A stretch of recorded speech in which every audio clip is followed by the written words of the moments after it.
بسم اللہ الرحمن الرحیم۔ السلام علیکم دوستو، کیسے آپ؟ امید ہے آپ ٹھیک ٹھاک ہوں گے جی۔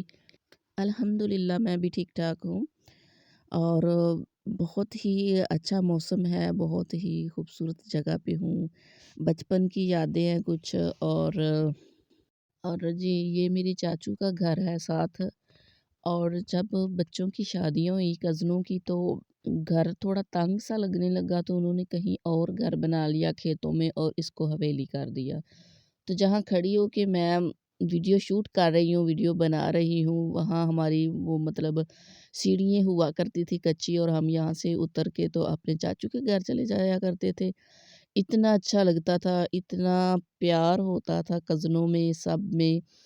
اور جو ہماری امیاں تھیں، وہ اللہ پاک سب کو جنت الفردوس میں جگہ عطا فرمائے، سبھی فوت ہو چکی ہیں، ماشاءاللہ سے ساتھ تھیں چاچیاں تائیاں سب۔ تو وہ تھوڑی سخت مزاج کی آپس میں رہا کرتی تھی، لیکن ہم جو بچے ہیں وہ بہت ہی مل جل کے اور سلوک سے رہا کرتے تھے۔ بچوں کو کوئی مطلب نہیں ہوتا تھا ماں باپ ناراض ہیں، کیا کر رہے ہیں کیا نہیں کر رہے۔ بچے انصاف کے ساتھ ہی چلتے تھے، اور بہت اچھا منظر نظر آ رہا تھا مجھے کیمرے کی آنکھ سے دیکھنا، بہت اچھا لگ رہا تھا۔ اور سورج جو ہے نا، وہ میں دکھا رہی ہوں کہ یہ دیکھیے ذرا، سورج اتنا باریک کم سا نکلا ہوا ہے، دھندلا سا، اور دھوپ جو ہے نا وہ نہیں نکل رہی۔ اور یہ جو درخت ہے، یہ اللہ پاک اللہ جنت الفردوس میں جگہ عطا فرمائے میری امی جان کو۔ اور میری امی جان اللہ سے جنت مانگا کرتی تھی، اور جو جنت وہ اللہ سے مانگا کرتی تھی، اللہ پاک اسی جنت میں ان کو اعلیٰ مقام عطا فرمائے۔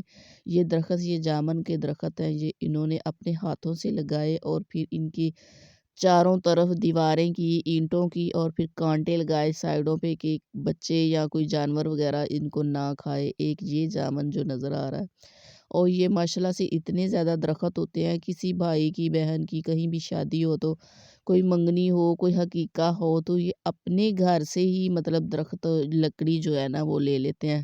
اس کے علاوہ بھائی کھیتی باڑی کرتے ہیں، ان کو اگر کوئی چیز ریڑی وغیرہ بنوانی ہو، تو وہ بھی لکڑیاں اپنے مطلب کہ درخت کاٹ لیتے ہیں۔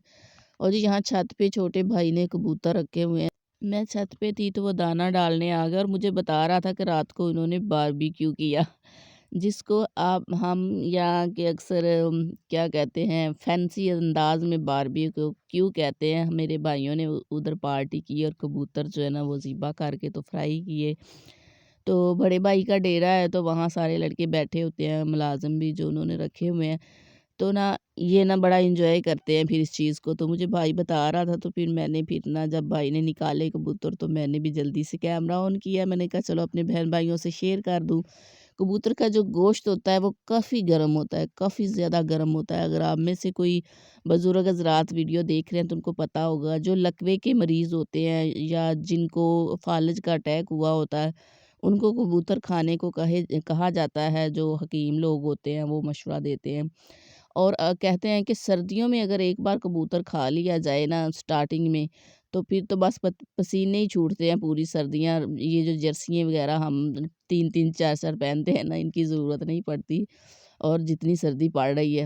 اور سردی صرف اسی وجہ سے پڑ رہی ہے کہ سورج نہیں نکل رہا۔ سورج اگر تھوڑا سا بھی نکل آتا ہے، آدھا گھنٹہ 1 گھنٹے کے لیے بھی اللہ تعالیٰ دھوپ دے دیتا ہے، تو اس سے بھی کافی فرق پڑ جاتا ہے سردی میں، اور جو کپڑے دھوئے ہوتے ہیں وہ خشک جلدی ہو جاتے ہیں۔ اللہ حافظ۔